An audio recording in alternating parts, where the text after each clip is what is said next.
kalau kita lihat di titik-titik sumur bor itu sangat antusias masyarakat ya. Bahkan anak-anak mandi ya, kemudian tanpa ada perintah masyarakat, mama-mama, bapak-bapak itu langsung ambil air di situ. Pangdam 7 Cendrawasih, Mayor Jenderal TNI Rudi Purwito sangat atensi terhadap masalah ini. Siap. Jadi beliau menyampaikan bahwa segala sesuatu kehadiran kita prajurit harus bermanfaat. Siap. Ya, salah satunya bentuk pengabdian Kodam ini adalah membangun 100 titik sumur bor. Siap. Halo sahabat podcast Kodam 17 Cendrawasih dimanapun berada. Berjumpa kembali bersama kami Letda CKI Mustafa, Eskom. Kali ini kami kedatangan narasumber yang akan menemani kita dalam perbincangan kita pada kesempatan kali ini. Kita langsung sambut saja Kolonel Infanteri Chandra Kurniawan SEMM, Kapendam 17 Cendrawasih. Selamat datang Bapak. Terima kasih sudah mengundang dan kita masih terus mempublikasikan kegiatan-kegiatan Angkatan Darat kepada masyarakat termasuk Kodam ini. Keluarga sehat juga Bapak ya? Sehat-sehat semua. Baik Bapak, mohon izin, jadi tema kali ini kita akan membahas terkait dengan proses pembangunan 100 titik sumur bor dan juga MCK di wilayah Kodam 17 Cendrawasih. Nah, salah satu program Kodam 17 Cendrawasih adalah membangun 100 titik sumur bor dan juga MCK di wilayah Kodam 17 Cendrawasih khususnya di Papua. Mungkin bisa sedikit dijelaskan bagaimana untuk proses pembangunan 100 titik sumur bor dan juga MCK tersebut. Baik, terima kasih. Jadi sebelum saya menjelaskan tentang pembangunan 100 titik sumur bor dan MCK, perlu saya jelaskan terlebih dahulu mengenai latar belakang sehingga dibangunnya 100 titik sumur bor dan MCK. Ini pertama bahwa ini seiring dengan program dari Bapak Kasat. Siap. Ya, yang programnya adalah TNI Manunggal Air. Kemudian kita sendiri tentunya Kodam menindaklanjuti perintah-perintah ini, program-program ini. Sehingga sebagai bentuk bakti kita kepada masyarakat Papua, Kodam juga secara swadaya membangun 100 titik sumur bor dan MCK. Ini dilatar belakangi bahwa kita berupaya meningkatkan akses air bersih ya masyarakat sehingga bisa merasakan air bersih ini untuk kegiatan sehari-hari. Betul ya. Kemudian yang kedua, meningkatkan taraf kesehatan masyarakat ya, dengan adanya air bersih tentu akan berpengaruh terhadap kesehatan masyarakat untuk mandi, untuk mencuci dan untuk minum. Ya, kemudian yang ketiga tentunya untuk membangun percepatan pembangunan di wilayah Papua ya bersama elemen lainnya. Dan yang terakhir juga tentunya dengan air bersih kita berusaha meningkatkan kesejahteraan. Dengan adanya air bersih ini tentunya diharapkan berpengaruh terhadap kesehatan masyarakat. Bahkan di beberapa titik yang sudah dibangun ini adalah berpengaruh atau berdampak bisa digunakan untuk pembangkit listrik ya. Jadi masyarakat bisa merasakan manfaatnya. Dengan keikhlasan, dengan tulus tentunya kehadiran kita prajurit Kodam 7 Cendrawasih bisa memberikan manfaat. Jadi apapun bentuknya kalau kita cinta kepada masyarakat Papua, pasti semua kegiatan-kegiatan dapat terlaksana dengan baik, meskipun ada kendala-kendala. Oh ya. Jadi intinya semua untuk kesejahteraan masyarakat khususnya di wilayah Papua gitu Pak ya. Ya, betul. Nah, kalau boleh kami tahu ini Bapak, saat ini untuk sudah terbangun berapa sumur bor dan juga MCK yang sudah terbangun di wilayah Kodam 17 Cendrawasih khususnya di Papua? Baik, terima kasih. Untuk periode 1 Januari ya 2025 sampai 30 Juni 2025, Kodam sudah membangun 100 titik sumur bor dan MCK. Ini dibangun di 4 provinsi. 4 provinsi. Di wilayah Kodam Cendrawasih ada 4 provinsi. Provinsi Papua, Papua Selatan, Papua Pegunungan, dan Papua Tengah. Ini dibangun di kampung-kampung, di kabupaten, ya, di kota. Dan dari 100 titik sumur bor ini juga seiring dibangun MCK juga. Jadi masyarakat diharapkan dapat merasakan juga. Dan dari 100 tadi itu ada 97 titik sumur bor dan 3 itu pipanisasi. Karena situasi geografi kan berbeda ya, keadaannya berbeda. Ada yang gunung, ada yang rawa, tentunya disesuaikan dengan kondisi di wilayah itu. Contoh misalkan di Lani Jaya, kemudian di Puncak Jaya, dan di Puncak itu menggunakan pipanisasi.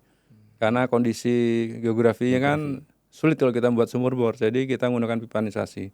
Kemudian yang 97 lainnya kita menggunakan sumur bor, ya disesuaikan dengan kondisi-kondisi. Termasuk di Jayapura, di sekitar Kodam juga dibangun. Oh begitu, sumur bor ya Bapak ya. Dan itu sekarang sudah bisa digunakan. Dan MCK ini juga dibangun di areal titik sumur bor, sehingga ada korelasinya nanti. Nah, untuk lokasi pembangunan sumur bor tersebut Bapak di wilayah Kodam 17 Cendrawasih yang sudah terbangun dari 97 titik sumur bor tersebut dan juga 3 pipanisasi yang tadi Kapten sampaikan, itu di wilayah mana saja yang sudah terbangun? Ya tadi sudah saya sebutkan bahwa sudah dibangun di 4 provinsi ya. Semua kodim, jajaran juga sudah membangun ya. Kemudian batalion juga membangun di area-area pembinaan teritorialnya. Termasuk jajaran Balak Kodam 7 Cendrawasih juga membangun ya. Seperti Pendam juga sudah membangun titik sumur bor ya bersama balak-balak lain ya. Bekang, Ajen, Topdam dan semuanya itu juga membangun. Sehingga kita bersama masyarakat bisa bekerja sama ya. Bahkan ini mendapat apresiasi dari beberapa tokoh masyarakat, dari Forkopimda ya, dari Pemda ini mendapat apresiasi. Betul. Bahkan dari swasta juga mengapresiasi kegiatan ini. Ya. Karena apa? Karena sumur bor ini yang sudah kita buat bahkan bisa langsung diminum karena kondisinya memenuhi syarat untuk bisa dikonsumsi. Berarti bisa langsung dikonsumsi secara Bisa, langsung? ada yang bisa ya, ada yang bisa. Iya. Dan ini tidak berhenti sampai di situ ya, karena sebelum periode 2025 ini kita juga sudah membangun sekitar 188 ya. 188 188. titik sumur bor sebelumnya Sumur yang tahun 2024. Ini sekarang 2025 untuk Januari sampai Juni ya. Itu sudah 100 dan ini akan berkelanjutan ya, akan berkelanjutan. Berarti bisa dikembangkan lagi itu untuk Ya jumlah betul. 100 tersebut. Jadi tadi saya sebutkan awal pemanfaatan ini bahkan sampai bisa digunakan untuk pembangkit listrik ya. Digunakan untuk penerangan di kampung-kampung. Ini sudah diresmikan oleh beberapa satgas, sudah bisa digunakan oleh masyarakat. Berarti pembangkit listrik tenaga air begitu Bapak? Iya betul. Oh, ya. Jadi yang kalau boleh kami tahu ini apa dampak positif dalam program tersebut ini untuk pembangunan sumur bor dan juga pipanisasi ini untuk khususnya di wilayah Papua, khususnya untuk masyarakat Papua? Iya. Baik, terima kasih, bagus sekali. Jadi kalau kita lihat beberapa waktu lalu ya di media sosial ya ada beberapa masyarakat, tokoh masyarakat meminta agar wilayahnya dibangun titik sumur bor ya, dibangun MCK karena sudah bertahun-tahun tidak ada fasilitas-fasilitas seperti itu. Sekarang dengan adanya dibangunnya titik sumur bor oleh Kodam, oleh TNI Angkatan Darat, sudah bisa merasakan semuanya. Jadi setidak-tidaknya juga ini juga membantu program dana percepatan stunting juga ada hubungannya, ada korelasinya juga. Iya, jadi dengan adanya sumur bor ini tentunya bisa digunakan untuk kegiatan sehari-hari. Berarti yang mungkin tadinya mungkin daerah tersebut belum secara kesejahteraan air bersih belum terbantukan dengan adanya program ini, jadi masyarakat di Papua bisa terbantukan begitu Pak ya. Jadi ini juga tidak berhenti di titik sumur bor ya, dalam sumur bor. Kalau memang di daerah itu air sudah mencukupi, seperti di Papua Selatan kan air cukup ya. Namun kan kondisi air itu kurang bagus karena warnanya agak kuning, sehingga kita juga tidak menutup kemungkinan akan membuat suatu penyaringan ya agar kondisi air yang ada itu bisa lebih bersih dan lebih layak. Jadi kita nanti membuat program-program berikutnya yang menyesuaikan dengan kondisi wilayah. Siap. Seperti tadi kalau di daerah Papua Selatan itu airnya cukup, namun kan kurang layak. Seandainya kurang layak baru kita buat seperti itu. Betul. Nah, kemudian Bapak untuk terkait bagaimana tanggapan masyarakat Papua tentang program dari Kodam 17 Cendrawasih untuk pembangunan 100 titik sumur bor dan juga MCK ini Bapak? Iya, yang pertama kalau kita lihat di titik-titik sumur bor itu sangat antusias masyarakat ya. Bahkan anak-anak mandi ya, kemudian tanpa ada perintah masyarakat, mama-mama, bapak-bapak itu langsung ambil air di situ, Oh gitu. dibawa ke rumahnya. Jadi memang sangat bermanfaat ya dengan adanya TNI Manunggal Air ini ya. Karena memang kondisi di wilayah Papua tidak semuanya bisa mendapatkan akses. Betul. Nah, sekarang setidak-tidaknya masyarakat sudah mendapatkan akses ini. Walaupun masih ada di wilayah-wilayah yang masih belum lah. Masih belum Tapi kita upayakan kalau memang ada di wilayah Papua ini masih belum mendapatkan akses air bersih, bisa berkoordinasi dengan Babinsa, dengan aparat setempat atau mungkin aparat kampung, nanti bisa kita bicarakan untuk merealisasi program ini di wilayah yang memang membutuhkan akses air bersih. Betul ya.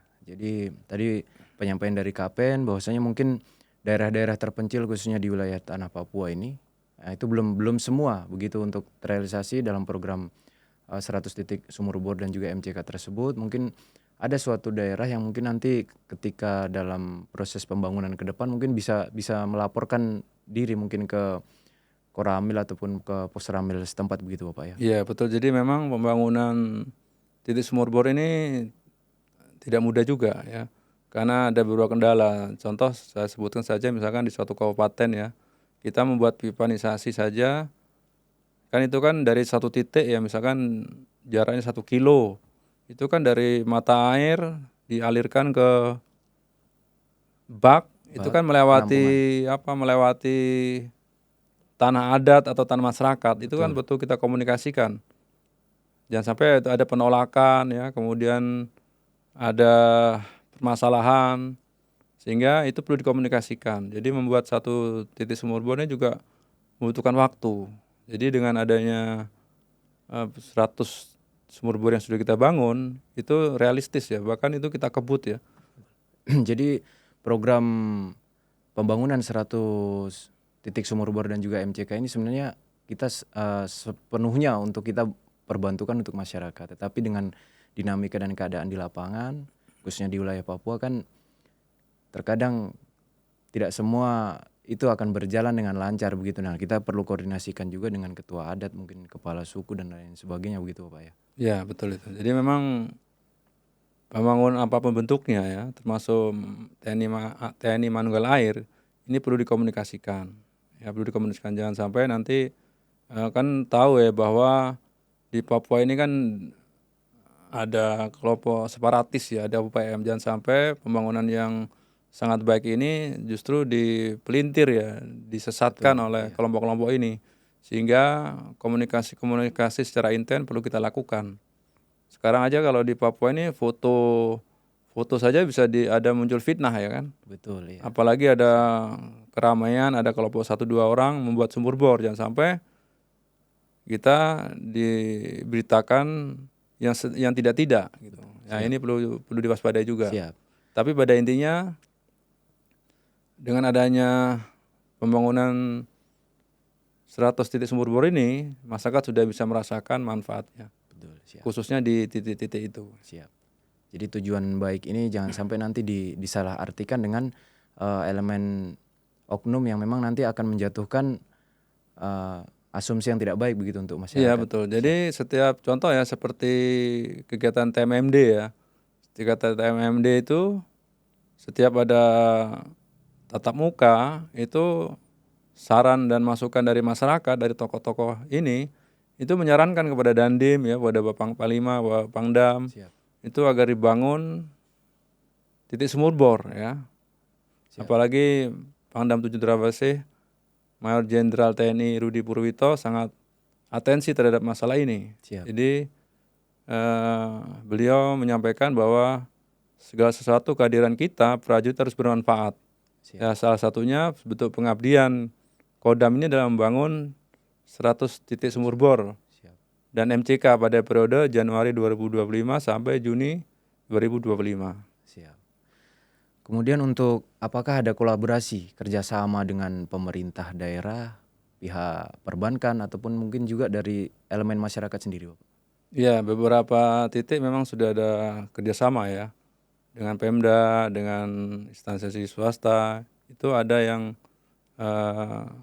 meresponi dengan baik ya. Salah satu contoh di beberapa titik ada di Arso kalau tidak salah, kemudian di Kemtugresi di Jayapura, ini juga kerjasama dengan instansi swasta ya. Siap. Tapi secara keseluruhan ini lebih banyak yang swadaya, ya swadaya, ya. Swadaya masyarakat ya. Swadaya kita Kodam Swadaya Kodam ya. bersama masyarakat. Nah, letak geografi Papua ini kan mungkin kalau kita lihat lebih banyak ke pegunungan dan juga perbukitan, perbatuan, dan juga mungkin khususnya kayak misalkan daerah Merauke itu, izin Kapen, itu kan lebih banyak daerah rawa.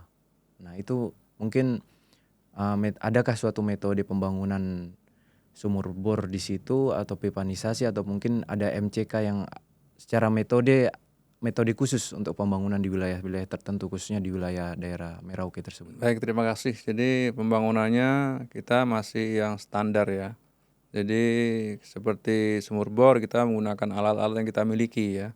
Kalau kita tidak memiliki alat tentunya kita berkoordinasi sama pihak lain. Kalau MCK kita juga menggunakan yang standar ya, yang jongkok ya, yang jongkok. Jadi tidak bukan yang duduk sementara ini. Jadi disesuaikan dengan kondisinya juga. Kondisi, siap. Jangan sampai kita buat yang misalkan yang duduk tidak terbiasa, sehingga kita secara bertahap lah. Nanti secara bertahap juga akan menyesuaikan ya, tentunya menjadi lebih bagus ya. Tapi kondisi sekarang kita menggunakan yang standar terlebih dahulu, ini dengan segala pertimbangan. Ya, jadi pertimbangan budaya adat juga menjadi salah satu pertimbangan kita. Siap. Jadi kalau misalkan kayak daerah rawa, mungkin bisa kita bangun pipanisasi atau mungkin tetap kita gunakan dengan metode sumur bor tersebut, Bapak. Iya, tadi saya sampaikan tadi, saya jelaskan tadi, kalau misalkan rawa, air mencukupi, ya tentunya kan kita hanya menyaring saja. Menyaring ya. Alat penyaring ya, tentunya ini sudah kita pertimbangkan ya, sudah kita diskusikan. Jadi setiap kita kumpul santai, kita diskusi ya kira-kira dengan kondisi seperti ini harus bagaimana. Siap. Kondisi pegunungan berbatu bagaimana. Ini juga menyesuaikan dengan ya tadi kondisi geografi ya, kondisi masyarakat juga kita lihat. Siap. Seperti contoh yang tadi saya sebutkan, misalkan kalau yang di Sentani sementara ini masih bisa dengan sumur bor ya. Dari 3 lokasi tadi itu gunakan pipanisasi. Pipanisasi. Ya, seperti itu. Jadi kalau proses penyaringan itu airnya langsung bisa dikonsumsi itu, izin Kapen. Iya, ada yang bisa, ada yang tidak. Ini dibangunnya ini di kampung-kampung ya, ada yang di areal tempat ibadah. Jadi masyarakat bisa menggunakan contoh di gereja, ada juga di sekitar areal masjid, kemudian juga ada di areal-areal perumahan, ada yang titik-titik di fasilitas umum gitu. Termasuk kegiatan-kegiatan TMMD yang beberapa waktu lalu kita lakukan, itu ada juga program TNI AD Manunggal Air. Jadi pokoknya kita semua prioritas masalah ini. Dan ini tadi saya sampaikan sudah dirasakan oleh masyarakat ya.